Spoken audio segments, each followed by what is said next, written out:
여러분 안녕하십니까? 9월 30일 굿모닝 MBN 시작합니다. 먼저 오늘의 주요 뉴스입니다. 검찰이 화천대유와 성남도시개발공사 등 대장동 개발 사업의 특혜 의혹을 받는 관계자들의 사무실과 주거지 등을 11시간 동안 압수수색하고 핵심 관계자들을 출국 금지했습니다. 검찰은 개발 이익 분배 논의가 담긴 것으로 알려진 녹취록도 확보했습니다.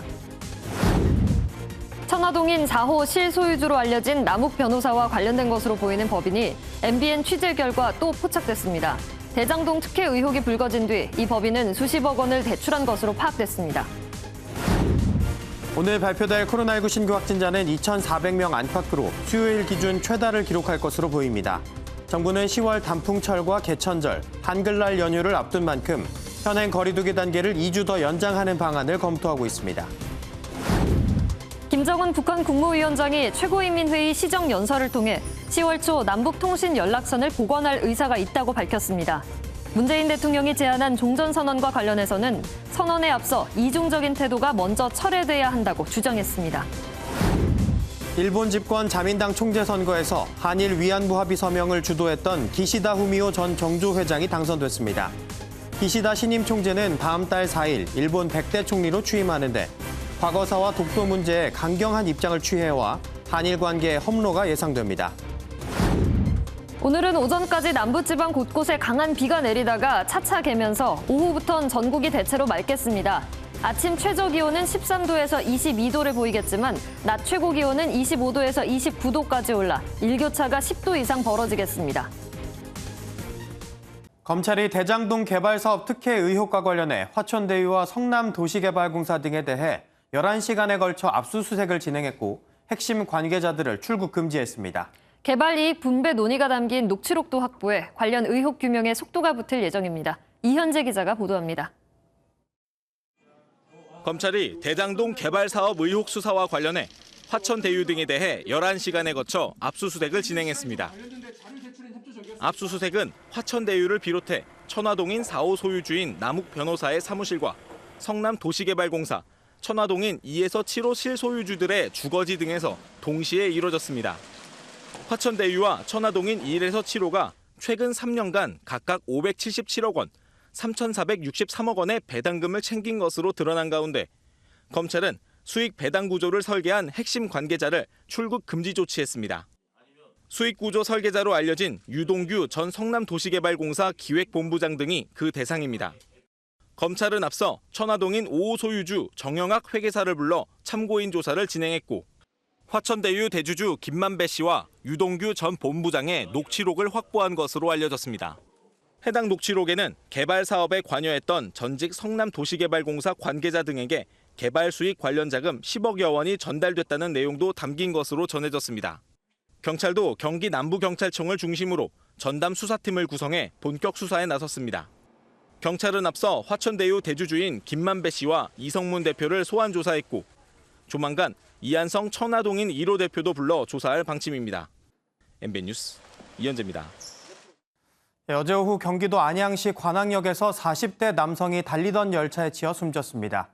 국회에선 본회의를 마치고 나온 국회의원 2명이 동료 의원 차에 부딪혔는데 크게 다치진 않았습니다. 밤사이 사건 사고 소식 홍지호 기자가 보도합니다. 어제 오후 7시쯤 서울 지하철 1호선 관악역에서 40대 남성이 달리는 기차에 부딪혀 숨졌습니다. 관악역엔 지하철과 기차가 각기 다른 선로로 통과하는데 숨진 남성은 스크린 도어가 없는 기차 선로 옆 승강장에서 무궁화호 열차에 치인 것으로 알려졌습니다. 일반 열차가 통과하는 선이거든요. 통제선 안에 있었으면 당연히 열차하고 접촉될 일이 없죠. 사실은 어떤 경위인지는 조사를 해봐야 되고. 이 사고로 열차가 예정 시각보다 50분 늦게 출발했고 지하철 운행도 15분 지연됐습니다. 경찰은 범죄 혐의는 없었던 것으로 보고 정확한 사고 경위를 조사하고 있습니다. 어젯밤 10시쯤엔 국회 경내에서 교통사고가 났습니다. 본회의를 마치고 국회 본관을 나온 전재수, 강준현 의원이 의원회관으로 이동하던 중 이철규 국민의힘 의원의 수행비서가 운전하는 승합차에 부딪혔습니다. 사고 직후 구급대와 경찰이 출동했지만 두 의원은 사고 접수와 응급처치 없이 현장을 떠났습니다. 사고를 당한 두 의원은 허리와 다리 등에 부상을 입었지만 크게 다치지는 않은 것으로 전해졌습니다. MBN 뉴스 홍지호입니다. 무면허 운전과 경찰의 음주 측정을 거부하고 폭행한 혐의로 입건된 장제원 국민의힘 의원의 아들 래퍼 장용준 씨가 이르면 오늘 경찰 조사를 받을 예정입니다. 서울 서초경찰서는 장 씨를 오늘 오후 소환해 피의자 조사를 진행할 방침인 것으로 전해졌습니다. 경찰은 장 씨의 음주 장면 등에 담긴 CCTV도 확보하는 등 음주운전 혐의 적용도 검토하는 것으로 알려졌습니다. 최근 환경보호를 위해 정부와 기업에서 종이 없는 회의를 추진하며 종이 사용을 최소화하려고 노력하고 있죠. 여기에 모범을 보여야 할 환경부가 정작 종이 홍보 책자를 만드는데 2억 원이 넘는 세금을 써 논란이 되고 있습니다. 권용범 기자가 단독 보도합니다. 환경부가 지난달 발행한 탄소중립 생활실천 안내서입니다. 이산화탄소 농도 증가의 주범인 종이 사용을 줄여 온실가스 배출량을 줄이자는 내용이 담겨 있습니다. 29,400부를 만들었는데 사용된 예산만 2억 2,800만 원에 달합니다. 지난해 환경부가 발행한 전체 홍보물 발간액 7,700여만 원의 약 3배 수준입니다. 해당 안내서는 B5 용지 65만여 장과 A5 용지 34만여 장으로 제작됐는데요. A4 용지 기준으로 환산하면 30년 된 나무 약 370그루가 쓰인 셈입니다. 국무총리실과 국회가 종이 없는 회의를 도입하거나 시도하며 사회 전체적으로 종이 줄이기에 동참하는 상황. 환경부는 국무회의에서 종이 없는 회의 활성화를 당부하기도 했지만 홍보 책자를 만들면서 탄소 배출을 오히려 더 늘린 셈입니다. 학생들을 가르치는 선생님들한테 책 한 권씩은 줘야 된다. 그런 요구가 있었어요. 그리고 갑자기 이제 좀 이러한 안일한 인식에 놀랐습니다. 디지털 사회에 이러한 아날로그 사고에 머물러 있는 환경부의 인식 개선 시급합니다. 환경보호 주무부처인 환경부가 과거 인식에서 벗어나 책임감 있게 예산을 활용해야 한다는 지적이 나옵니다. MBN 뉴스 권용범입니다. 최근 10대들이 자동차나 오토바이를 훔쳐 모는 일이 자주 일어나고 있죠. 열쇠 관리를 조금만 못하면 절도의 표적이 되기 쉽다고 합니다. 어떻게 이런 일이 가능한 건지, 어떻게 하면 피해를 막을 수 있는지 이혁재 기자가 알아봤습니다. 서울 광진구 일대에서 오토바이를 훔쳐 달아난 10대 4명과 경찰이 도심 추격전을 벌입니다. 지난달 구로구에선 일주일 새 2차례나 차량을 절도해 무면허 운전을 벌인 10대 일행이 경찰에 검거됐습니다. 알고 보니 이들이 훔쳤던 차량과 오토바이는 스마트키로 운전이 가능한 기종이었고 공교롭게도 스마트키가 자동차나 오토바이 안에 있었습니다.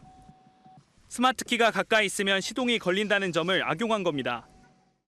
특히 배달기사들은 스마트키를 짐칸에 넣고 다니는 경우도 잦은데 범죄의 표적이 되기 쉽습니다. 아무래도 빠르게 배달을 해야 되다 보니까 스마트키를 콘솔함이나 짐칸에 많이 넣어놓고 다니시더라고요. 그래서 오토바이 수납 공간에 넣어놨다가 다음날 오전에 일어나서 나와보니까 오토바이가 없어져 있는 상태였습니다. 스마트키가 가까이 있으면 자동으로 시동이 걸리는 오토바이입니다. 이렇게 시동잠금 장치를 누르면 도난을 방지할 수 있습니다. 또 가급적 스마트키는 차 안이 아니라 따로 소지해야 범죄를 막을 수 있습니다. MBN 뉴스 이혁재입니다. 북한이 그제 발사한 미사일은 새로 개발한 극초음속 미사일로 핵탄두도 탑재 가능하다고 공개했습니다. 우리 군 당국은 개발 초기 단계로 판단했는데 현재까지 극초음속 미사일은 미국, 중국, 러시아만 보유한 무기입니다. 주진희 기자입니다. 9월 28일 오전 자강도 룡림군 도양리에서 새로 개발한 극초음속 미사일 화성8형 시험 발사를 진행한 북한이 공개한 극초음속 미사일 화성8형의 사진에는 날개 달린 탄두부가 보이는데 발사 뒤 정점 고도에서 분리되는 활공체로 추정됩니다. 보통 극초음속 미사일은 분리된 활공체가 대기권의 하강 단계에서 음속 5 이상의 속도로 상하 좌우 저공 비행해서 요격이 어렵습니다. 우리 군 당국은 북한 미사일 속도는 음속 3 정도로 아직 개발 초기 단계라 실전 배치까지는 상당한 기간이 소요될 것으로 판단되고 현재 한미연합 자산으로 탐지와 요격이 가능하다고 밝혔습니다. 현재까지 극초음속 미사일은 미국, 중국, 러시아만 보유했는데 북한이 뛰어든 겁니다. 또 북한의 화성 8형은 중장거리 미사일로 액체 연료를 보관하는 앰프라 기술도 적용해 기습 발사도 노린 것으로 보입니다. 지난 1월 김정은 위원장이 내린 개발 지시를 착실하게 이행하고 있는 겁니다. 가까운 기간 내에 극초음속 활공 비행 전투부를 개발 도입할 때 대한 과업, 핵 잠수함과 수중 발사 핵 전략 무기를 보유할 때 대한 과업이 상정되었습니다. 북한이 계속 문제 제기를 하는 이중잣대 논리를 사실상 무력화해서 핵무기를 포함한 무력 증강의 정당성을 확보하겠다라는 의도로 볼 수 있습니다. 이런 가운데 노규덕 한반도 평화고섭본부장은 성김 대북특별대표와 북한 미사일 발사 등을 논의하기 위해 자카르타에 어제 도착했습니다. MBN 뉴스 주진입니다. 미국이 북한의 추가 미사일 발사에 대해 외교적 해법을 밝히고 있지만 우려감은 점점 커지는 모습입니다. 단골처럼 반응했던 대화 재개 문구가 빠지고 북한이 한국과의 관계 개선을 원하지 않는다는 주장도 미국 내에서 나왔습니다. 워싱턴에서 최중락 특파원입니다. 북한이 새로 개발한 극초음속 미사일을 시험 발사하면서 미국 내에서도 우려가 커졌습니다. 보니 젠킨스 미 국무부 국제안보 군축 차관보는 극초음속 미사일을 포함한 북한의 미사일 시험 발사에 대해 추가 정보를 파악하고 있다고 밝혔습니다. 북한과 외교 증진을 위해 노력한다면서도 새로운 능력에 대한 어떠한 시도도 심각하게 받아들인다고 경고했습니다. 경계감이 커진 만큼 그동안 논평에 단골처럼 등장했던 북한과 조건 없는 대화 재개 관련 문구는 이번엔 빠졌습니다. But we have no hostile intent towards the DPRK, and we are prepared to meet with the DPRK without preconditions. 이런 가운데 시드니 사일러 미 국가정보위원회 북한 담당관은 북한이 내부에 미칠 영향을 우려해 한국과 지속적인 관계 개선을 원하지 않을 것이라고 전망했습니다. 사일러 담당관은 미 국제문제 전략연구소가 주최한 화상 대담에서 북한에서 발생할 문화적, 정책 영향 등 지급해야 할 비용이 크다며 이같이 말했습니다. 특히 핵 문제가 해결되지 않으면 진정성이 있는 지속적인 남북관계 개선은 어렵다고 강조했습니다. 계속된 미사일 발사에도 외교적 해법을 강조하며 대화 재개를 제안했던 미국 내에서 북한의 도발을 더 이상 용인하기 어렵다는 분위기가 확산하고 있습니다. 워싱턴에서 MBN 뉴스 최중락입니다. 코로나19 신규 확진자 수가 어젯밤 9시까지 2,200명을 넘기면서 수요일 기준으로 가장 많았습니다. 당국은 내일 다음 달 대체 휴일 등을 감안해 현행 거리 두기 연장을 결정할 것으로 보입니다. 박자은 기자입니다. 어젯밤 9시까지 집계된 코로나19 신규 확진자 수는 2,244명으로 전날 같은 시간대보다 415명 적었지만 수요일 기준 최다를 기록했습니다.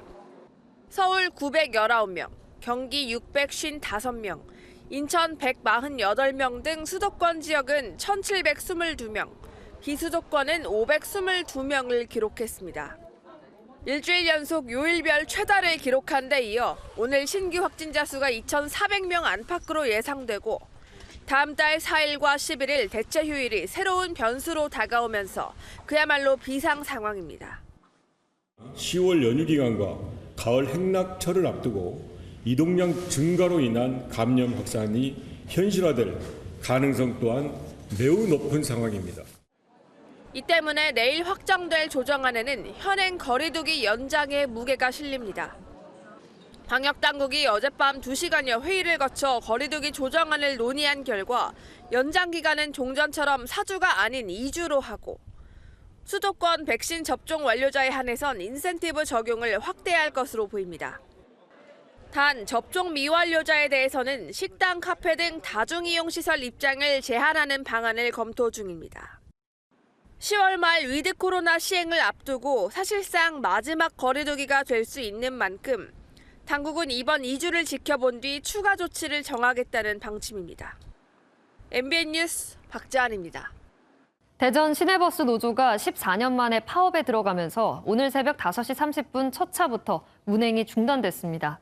노조와 대전운송사업조합은 어제 오후 4시부터 10시간 넘게 협상을 벌였지만 오늘 새벽 2시쯤 협상이 최종 결렬됐습니다. 양측은 조합원 처우 개선을 놓고 올해 7차례에 거쳐 임금과 단체 협상을 벌였지만 결국 의견차를 좁히지 못했습니다. 요즘 세계 경제 상황에 대한 경보음이 계속 들려오고 있습니다. 중국발 전력난에 따른 부품 공급난과 석유, 가스 등 원자재 가격 인상, 그리고 미국의 유동성 회수까지 겹치면서 초대형 위기인 퍼펙트 스톰을 대비해야 한다는 목소리가 나오는데요. 김문영 기자가 보도합니다. 인플레이션이 당초 예상보다 장기화될 가능성을 시사한 제롬 파월 미국 연방준비제도 의장의 발언에 금융시장은 요동치고 있습니다. Bottlenecks, hiring difficulties, and other constraints could again prove to be greater and more enduring than anticipated, posing upside risks to inflation. 어제 3달 만에 최고치로 치솟았던 미국 국채금리가 다시 안정을 찾았지만 고물가 등의 영향으로 불안은 여전합니다. 실제로 천연가스 가격은 7년 만에 최고치, 국제유가 기준치인 브렌트유도 배럴당 $80로 3년여 만에 최고치를 찍은 상황. 여기에 중국은 전력난으로 공장 가동이 제한을 받고 있고 세계적인 해운 물류난으로 부품 공급이 어려워지며 생산 물가를 자극하고 있습니다. 물가는 오르고 경기 불황은 이어지는 스태그플레이션 우려마저 커지는 이유입니다. 이딴 악재에 어제 우리 증시는 휘청였고 환율도 장중 한때 1188원까지 올라 또 연고점을 기록했습니다. 금융당국은 외환과 주식시장은 물론 부동산까지 총체적 위기인 퍼펙트 스톰 가능성을 대비하고 있습니다. 퍼펙트 스톰의 최악의 경우에는 발생할 수 있다. 가계부채 같은 건 상당히 많이 쌓여 있고 부동산 가격 같은 것도 이제 상당히 많이 올라와 있고 최근에 이제 통화정책 정상화를 세계 전체적으로 하고 있기 때문에 외환 시장에도 영향이 있을 수 있고요. 중국 헝다그룹 불안감도 여전한 상황에서 제닛 옐런 미국 재무장관이 다음 달 18일쯤 미국의 첫 채무불이행 사태 가능성까지 경고하며 당분간 롤러코스터 장세와 고환율이 이어질 거란 전망입니다. MBN 뉴스 김문영입니다. 국내 첫 온라인 구매가 가능한 완성차로 화제가 된 현대차 캐스퍼. 사전 예약 열흘 만에 올해 생산 목표를 돌파했는데요. 이 위탁 생산의 판매 수수료까지 줄었지만 그에 비해 가격이 비싸다는 불만도 나오고 있습니다. 오지혜 기자입니다. 광주형 일자리 사업의 첫 성과물인 현대차 캐스퍼입니다. 문재인 대통령까지 직접 예약하는 등 사전 예약 첫날에만 19,000대가 팔렸고 열흘 만에 올해 생산 목표의 2배가 예약됐습니다. 덕분에 주춤하던 경차 시장도 훈풍이 기대되고 있습니다. 사회 초년생, 세컨카 필요 고객층 등 엔트리 차량 구매를 고려하시는 모든 분들께서 안전에 만족하실 수 있도록 현대차의 다양한 진행 안전 기술을 기본하여 안전성 향상에 최선을 다했습니다. 하지만 온라인을 통한 직접 판매임에도 가격이 다소 높게 책정됐다는 지적도 있습니다. 출시 전만 해도 시장에선 800만 원대를 기대하기도 했는데 1,300만 원 후반부터 시작하면서 풀옵션의 경우 2천만 원이 훌쩍 넘습니다. 가격은 출시했을 때 좀 되게 높다는 생각이 많이 들었는데 그래도 안전 기능이 너무 잘 돼 있어가지고요. 접히는 기능도 있어서 저는 차박 목적으로. 캐스퍼가 경차 대비 높은 가격대의 단점을 딛고 상생형 지역 일자리 사업과 자동차 온라인 판매의 변곡점이 될 수 있을지 주목됩니다. MBN 뉴스 오지혜입니다. 북아프리카 서쪽 스페인령 카나리아 제도 라팔마 섬에서 화산 폭발로 흘러나온 용암이 아흐레 만에 바다에 닿았는데요. 유독 가스가 발생하며 주민 대피령이 내려졌습니다. 에콰도르의 한 교도소에서는 재소자들 간 충돌로 35명이 숨졌습니다. 이기종 기자입니다. 시뻘건 용암이 바다로 떨어지자 연기가 뿜어져 나옵니다. 용암이 흘러내린 곳에는 새로운 육지가 만들어졌습니다. 북아프리카 서쪽 스페인령 카나리아 제도 라팔마 섬 화산 폭발 9일 만에 용암이 바다에 도달했습니다. 용암은 산등성이를 타고 흐르며 600채 이상의 주택을 불태웠고 수천 명의 이재민이 발생했습니다. La erupción para nada está estabilizada, que existe una dinámica que ahora mismo se escapa a nuestro control y por lo tanto seguimos monitorizando. 당국은 용암이 바다에 떨어지며 폭발을 일으키고 유독가스를 내뿜을 수 있다며 주민들에게 대피령을 내렸습니다. 에콰도르 서부 과야스주의 한 교도소. 총성이 연이어 울리고 재소자들이 건물 옥상에 올라왔습니다. 현지 시간 28일 오전 교도소 내에서 재소자들 간의 충돌이 발생했습니다.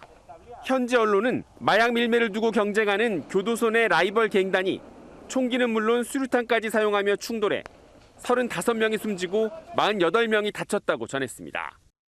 Policía Nacional con elementos también de las unidades tácticas de la policía, las fuerzas especiales, se logró junto con más de 400 efectivos retomar el control.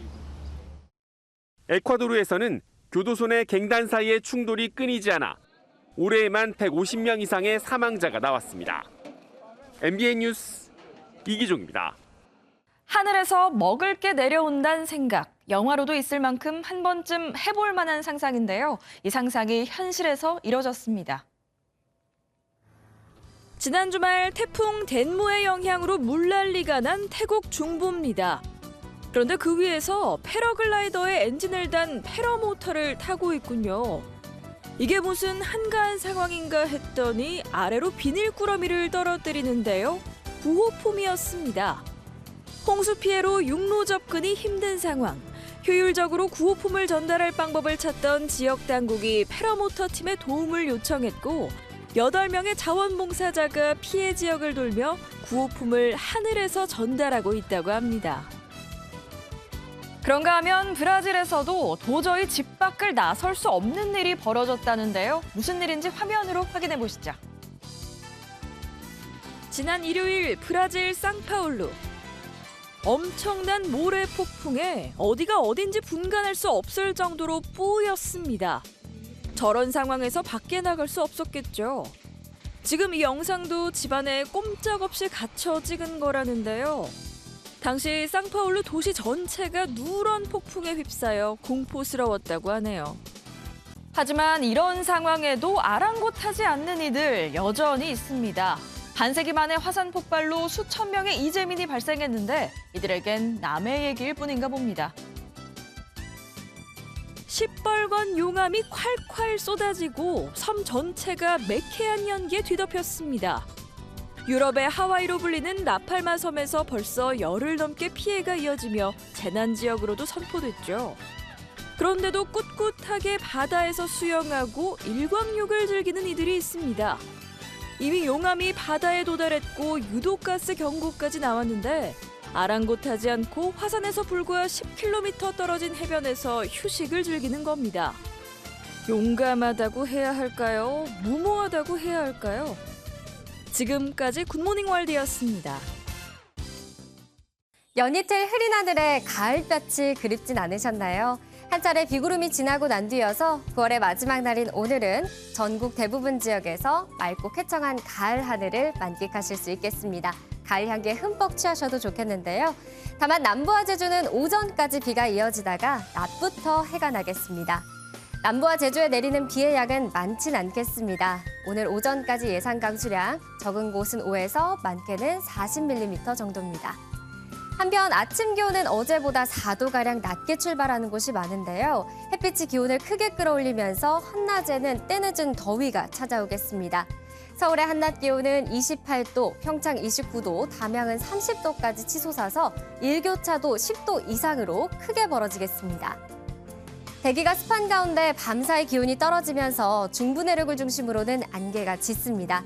오늘 아침까지 가시거리가 200m도 채 되지 않은 곳이 많아서 운전 중에는 서행해 주셔야겠습니다. 남부지방 내륙을 중심으로 일교차가 크게 벌어지겠는데요. 특히 영남 지역은 15도 이상이 차이가 납니다. 현재 기온은 서울이 16.4도, 광주가 17.5도로 어제 같은 시각보다 전국이 2도에서 5도가량 낮게 출발하고 있고요. 한낮에는 서울이 28도, 광주 29도, 부산과 창원이 27도까지 올라서 덥겠습니다.